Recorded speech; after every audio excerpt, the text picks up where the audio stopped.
Hello. I usually start a video with some sort of a joke or some mockery or something thereabouts. And this time I'm doing it a little different because of the events of the past 2 weeks.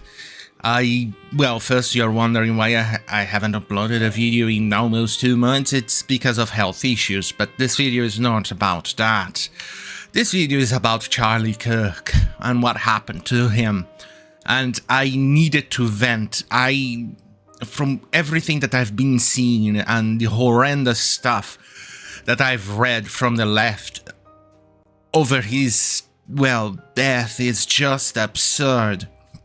It's heartbreaking and it's tiring.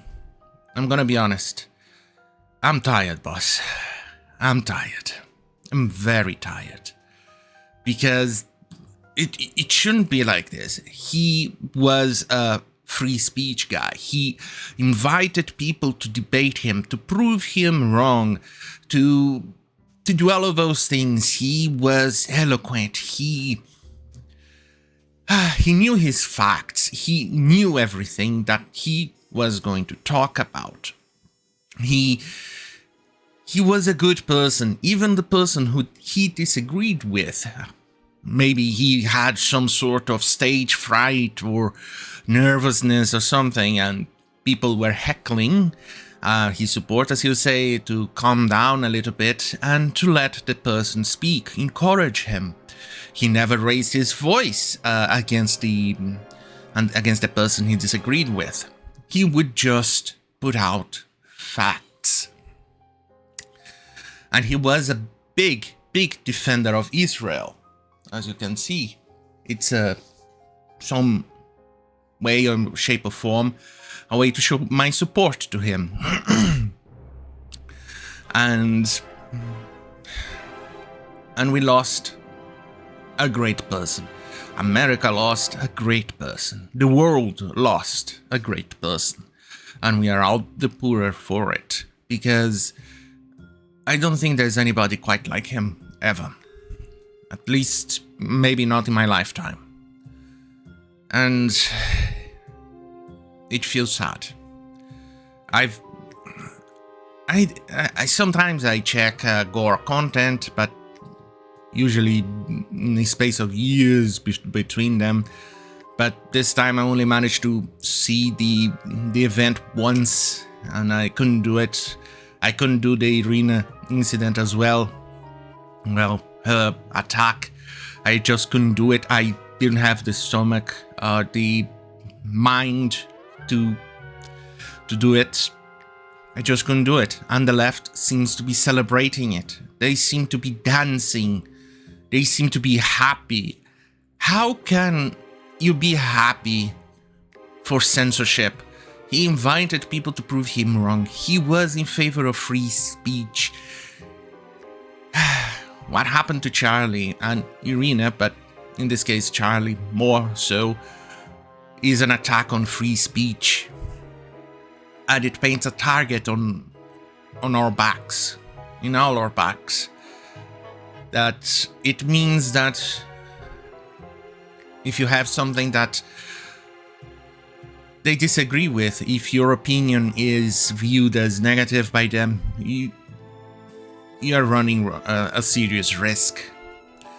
This was not normalized for years, albeit it's normal in certain parts of the world, like the shithole I live in, which means that it's one of the things, the events of what happened in the last 2 weeks started to make me question if I should continue the channel with this format or I should change it to something else, because I live in a shithole that they actually go after people who criticizes the government, and they go after people who, let's just say, misgendering or making offensive jokes. You can go to prison, pay hefty fines and things like that.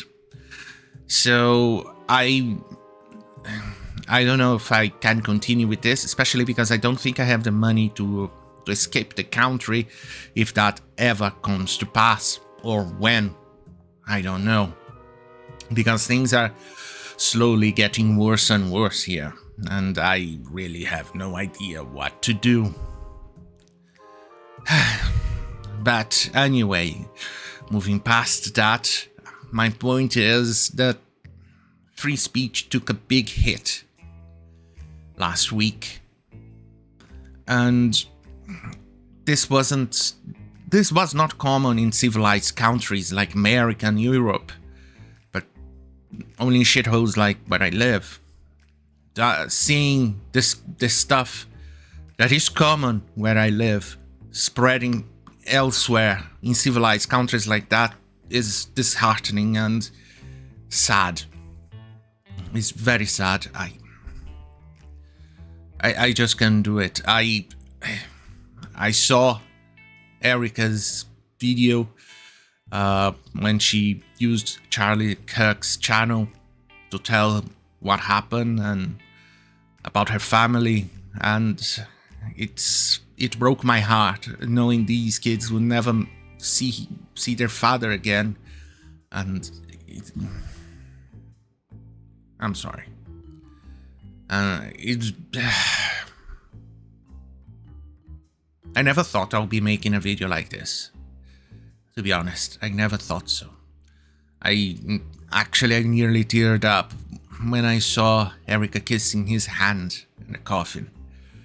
It's just heartbreaking.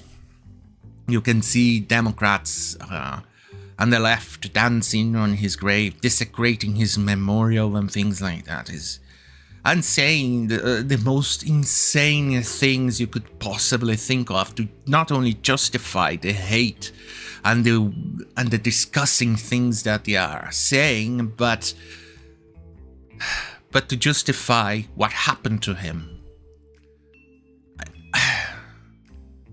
Violence is never, ever, ever, and I'm gonna put it again, ever, never, ever the answer. Never. But apparently for the left, it seems to be not the case. Yeah. I'm sorry, it's just difficult to even think in doing and saying all of these things. But then we have all the leftists of the neo-Nazi spectrum, where they are trying to hijack and take the work that Charlie did. They're claiming that he started to change, that this was Israel's fault and things like that. That's completely insane and wrong. Even more so because we know for a fact that Charlie liked and loved Israel. He defended it to his very last day. And we can see that a lot of his friends who even talked to him said that all of the lies that neo-Nazis are spreading, that it's Israel, that he started to change his opinion, etc., were all fake. We're all wrong. But here they are, they're trying to co-opt his movement, all of his work, for their insane politics. But I think of all of the things lately that I've seen on the internet, besides all of that, the desecration, all of the excuses that the left and these other leftists are using to attack him. I mean, remind you, neo-Nazis were actually very much against Charlie Kirk. They labeled him a Zionist and they were attacking him since around 2019.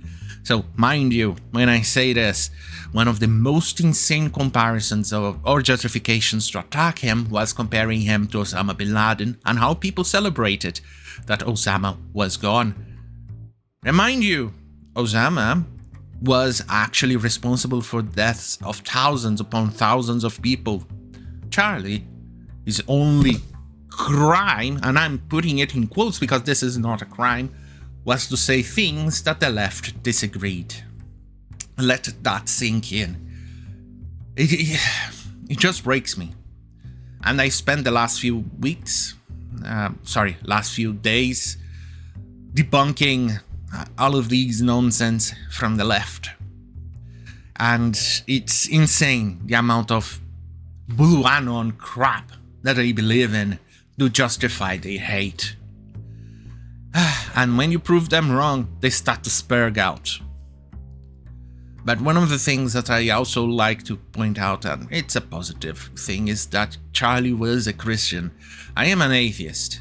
So there goes right out of the bat and telling you this. And he was an example of a Christian man. He is somebody who you could say is a very good man and very close to Christ. He followed his teachings, and you could see how he dealt or how he lived, not only through the discussions he created, the exchange of information, like I described in the beginning of the video, how he still helped his opponents in trying to speak in the middle of a crowd.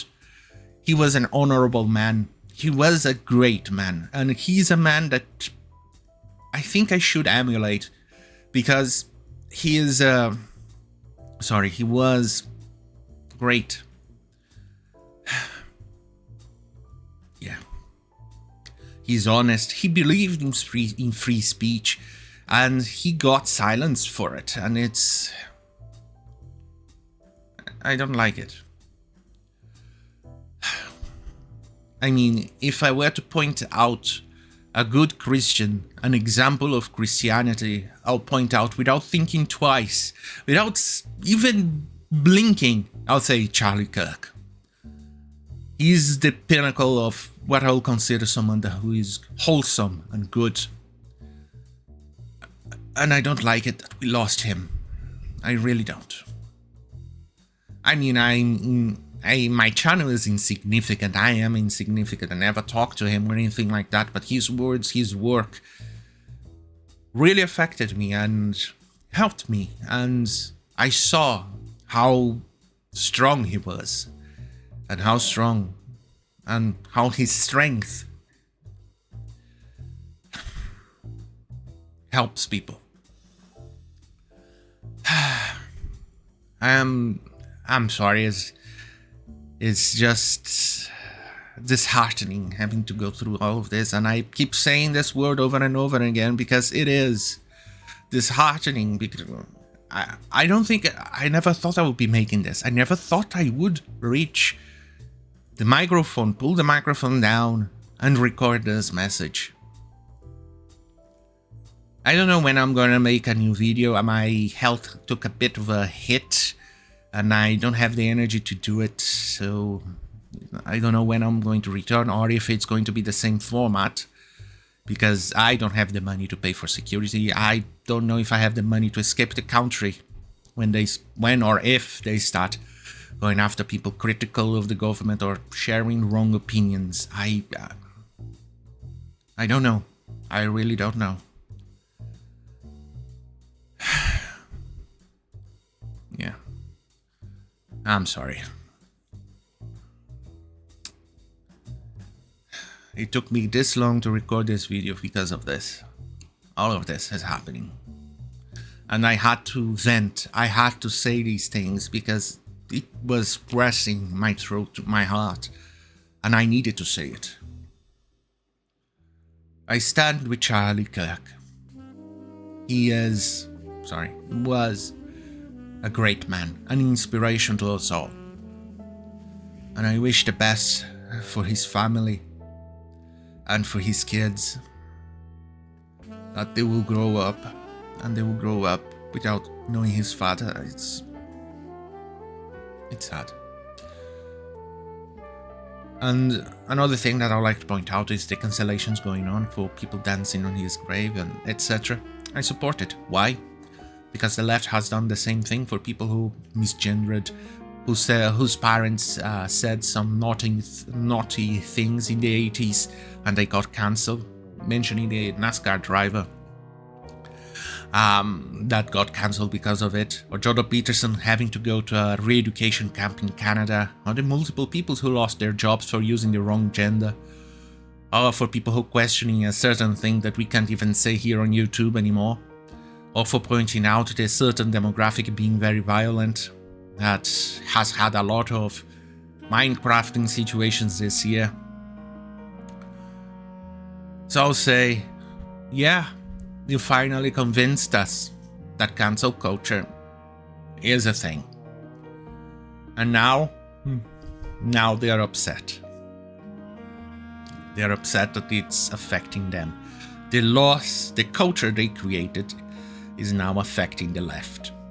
And they are upset about it. So, I'm going to end this video.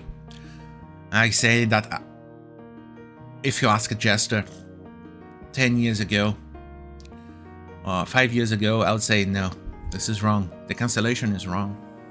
But today I say, bring it on. Even though deep down inside of me just says, can't we be back to the way it was before all this cancel culture that the left created? Yeah, I'll jump in a heartbeat for those moments.